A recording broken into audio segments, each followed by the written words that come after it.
আল্লাহ রাব্বুল আলামিন সূরাতুল জুমার ভিতরে বলতেছেন, তোমরা যখন নামাজগুলো আদায় করবে, আল্লাহর হুকুম নামাজ পড়া শেষ করার সঙ্গে সঙ্গেই তোমরা মসজিদ থেকে বের হয়ে হালাল রিজিক উপার্জন করার জন্য তোমরা কি করবে? জমিনে ছড়িয়ে ছিটিয়ে পড়বে। এই আলোচনা আনলাম কারণ আমাদের মানুষ বর্তমানে অধিকাংশ জমিনে আছে না? এটা প্রয়োজন এই মুহূর্তে। এই যে আল্লাহ রাব্বুল আলামিন বলেছেন তোমরা জমিনে ছড়িয়ে ছিটিয়ে পড়বে, শুধু এই কথা বলে আল্লাহ রাব্বুল আলামিন শেষ করে নাই।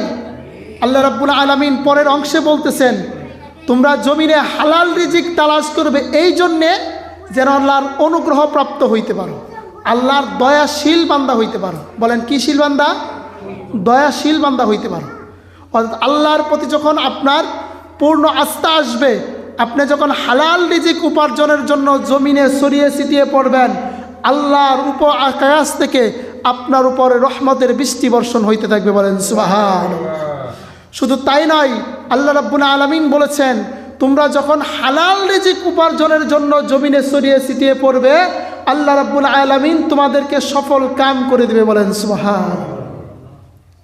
অর্থাৎ এই কথা দ্বারা বোঝা যায় নামাজ পড়া যেমন ফরজ, রোজা রাখা যেমন ফরজ, হজ করা যেমন ফরজ, যাকাত দেওয়া যেমন ফরজ, পর্দা করা যেমন ফরজ, ঠিক তেমনি আরেকটা ফরজ হলো হালাল রিজিক উপার্জন করা। কথা ঠিক না? আপনি একটা জিনিস খেয়াল করেন, নামাজ পড়া সকলেই জানি আমরা কি ফরজ, নামাজ পড়া ফরজ, রোজা রাখাও ফরজ, হজ করাও ফরজ।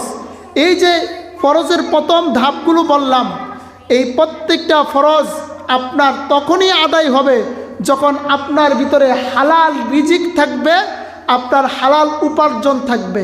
যখন আপনার উপার্জনটা হালাল হবে, নামাজ পড়লে নামাজ কবুল হবে, রোজা রাখলে রোজা কবুল হবে, হজ করলে হজ কবুল হবে। কিন্তু যদি আপনার রিজিকের ভিতরে যদি আপনার হারাম ঢুকে যায়, আপনার খাদ্যের ভিতরে যদি আপনার হারাম ঢুকে যায়, আপনার নামাজ পড়লেও কাজ হবে না, রোজা রাখলেও কাজ হবে না, হজ করলেও কাজ হবে না, মানুষকে দান সৎকা করলেও কোনো কাজে আসবে না। এই জন্য আল্লাহ রাব্বুল আলামিন সূরা জুমার ভিতরে বলতেছেন, ও দুনিয়ার মানুষ শোনো, তোমরা নামাজ পড়বা তো অবশ্যই পড়তে হবে, নামাজ পড়ার সঙ্গে সঙ্গে তোমরা কি করবা? জমিনের ভিতরে ছড়িয়ে ছিটিয়ে যাও, যেন তোমরা আল্লাহর অনুগ্রহপ্রাপ্ত বান্দা হইতে পারো। আর যদি তোমরা আল্লাহর অনুগ্রহপ্রাপ্ত বান্দা হয়ে যাও, তাহলেই তোমরা সফল কাম হয়ে যাবে। বলেন সুবহানাল্লাহ।